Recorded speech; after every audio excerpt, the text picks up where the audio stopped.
All right, so our umbrella of diseases. If you were invited here tonight, you're either a researcher, a clinician, a sponsor, or maybe diagnosed with one of these diagnoses. Our MDA community, one of the things that makes us so powerful as far as policy goes, from my perspective, is that we have such broad reach in our community. So we have families registered with us in almost every congressional district in the United States. That makes us a force to be reckoned with when you're talking about congressional policy. The other thing is that the youngest person served by MDA is 4.5 months old, and the oldest person currently served by MDA is 96. So that also means we have a very wide spectrum of the needs and interests of our community when we're looking at policy. And what we do at MDA is represent you. And so our agenda is shaped by you. So I'm going to talk a little bit about some of the things that we're working on right now. So overall, and these are sort of just broad, our advocacy program is about accelerating research discovery, which is sort of pushing what Valerie was talking about forward. How can we make sure that momentum stays strong? Expanding federal and state resources for our community members.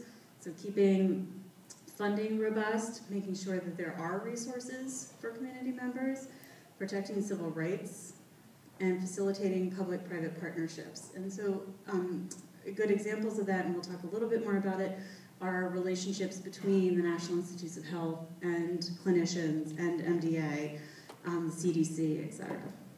Okay, so this is a long list of many of the ongoing projects that we are currently engaged in. So grassroots outreach, many of you are involved in some of those efforts, and I'm going to give a big plug for that at the end. So that's when you're helping us send out blasts about legislation that we're involved in, or actually going to meetings with members of Congress. Medicare policy and protections, partnerships with federal agencies, and there's a list of federal agencies that we are actively engaged with regularly. New drug approval pathways. So all those therapies, that big long pipeline slide that Valerie kept throwing up there with all the different therapies that are being worked on, some of those are new kinds of therapies, and we have to make sure that when the therapy gets to the point in a human trial, and once we're out of the clinical trial in people, and it's time for the FDA to review it, there's a mechanism for the FDA to approve it. And if it's a new therapy, exon skipping is a perfect example. What does that look like? What does that mean? And if we've learned how to skip, if there's a deletion in one part of the gene, and we approve it for exon skip 51, and then we go back and we learn how to skip exon 45, do we have to go through the whole application all over again? Do we start over? Or are we going to be able to lump some of these approvals together? And so those are some of the policies that we're working on. And there are examples we can look to. The flu vaccine doesn't go through a new approval every year. Federal funding of research. This is a very, very, very important issue right now with sequestration, with the continuing resolution that just got pushed this week. Many of you got the Quest Online article that we put out that tried to explain a little bit of what just happened with the continuing resolution, which basically continued the budget from fiscal year 12. It doesn't just only staves off some of the budget issues. It doesn't resolve looming budget issues. Federal funding for scientific research is very much threatened right now. Legislative efforts to benefit those we serve. I'm going to talk a little bit more in depth about some of those. Public health initiatives. One of the ones that we are very proud of, that we'll talk a little bit more in depth about in some of the programs tomorrow, early identification of neuromuscular diseases and newborn screening. So finding people, identifying disorders earlier to eliminate the diagnostic odyssey that some of you may have gone through. So the many years of talking to your pediatrician, trying to alert somebody that you thought there might be something going on, and going through maybe a lot of unnecessary tests. If we could have eliminated that time and been maybe getting into physical therapy and some treatment earlier, what could that have meant for you, your family? And then once we have treatments, that time will matter in a new and different way. Disease surveillance, so who has ALS, who has SMA? It will help us understand the diseases better.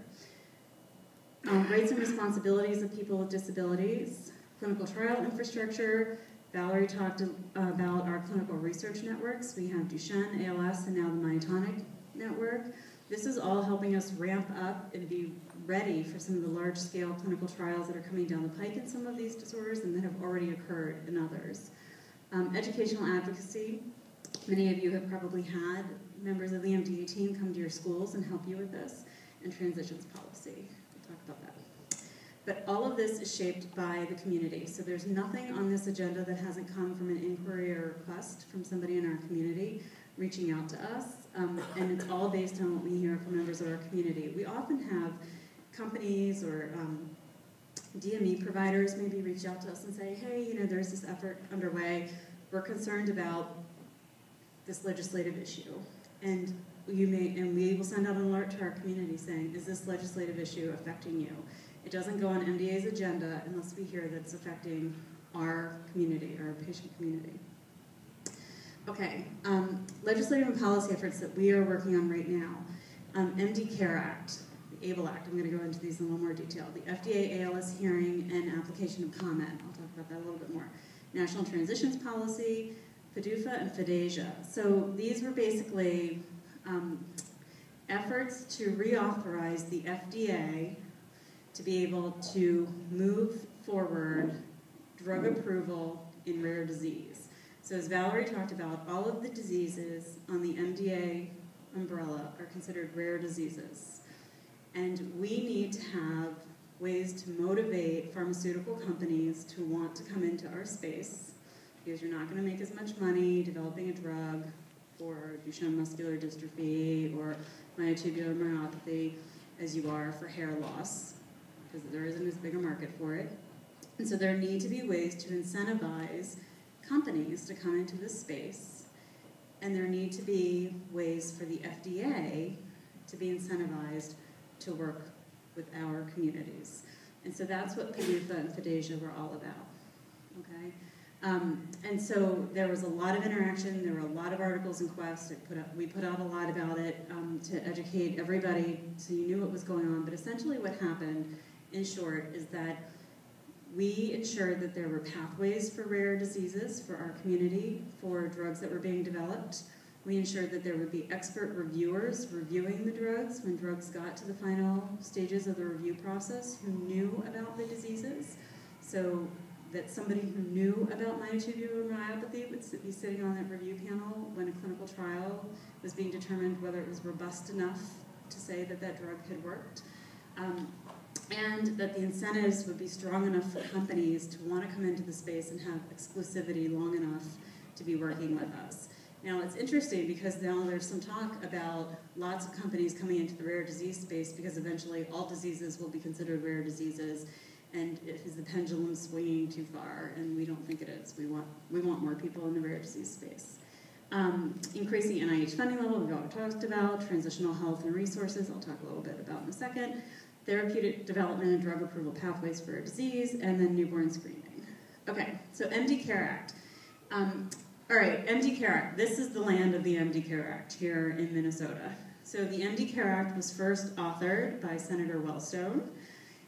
So I'm very excited to be here talking about it. And was passed first in 2001.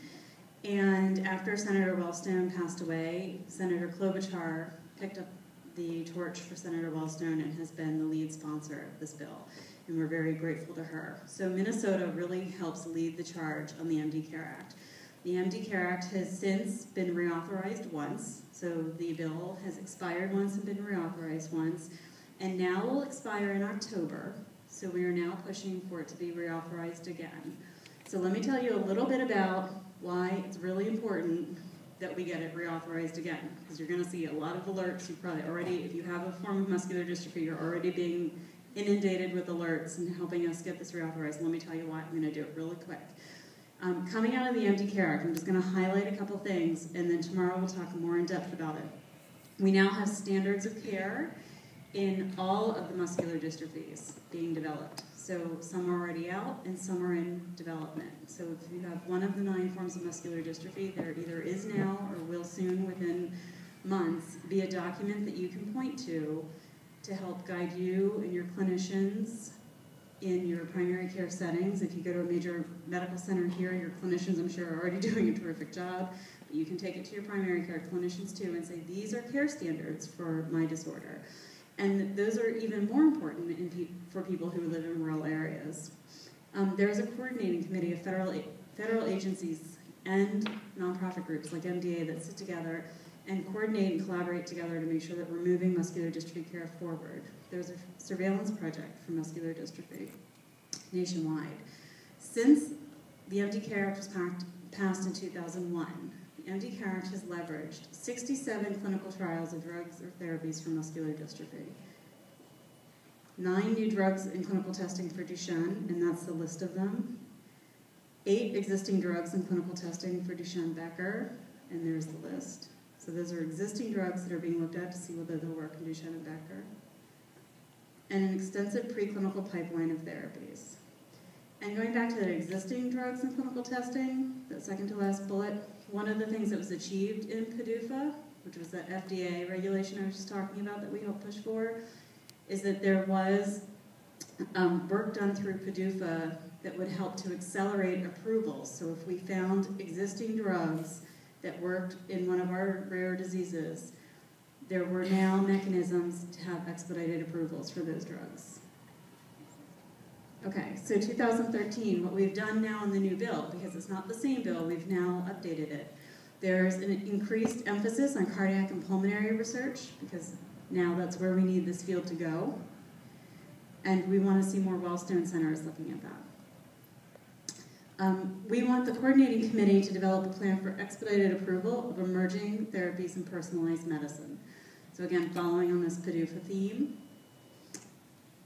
And we want the coordinating committee to evaluate the potential need to enhance clinical research required to test emerging therapies. So you'll see the theme. There's a lot, so what you see in this is that we believe there's a lot coming down the pipeline as far as therapy development, and we want to see the federal agencies move on it.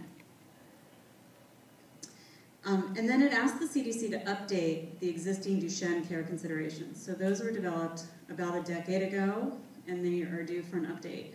But it also asks for a document that addresses Duchenne care considerations, or Duchenne-Becker care considerations for adults with Duchenne and Becker, because those aren't as well addressed in the existing Duchenne-Becker care consideration document. And then there's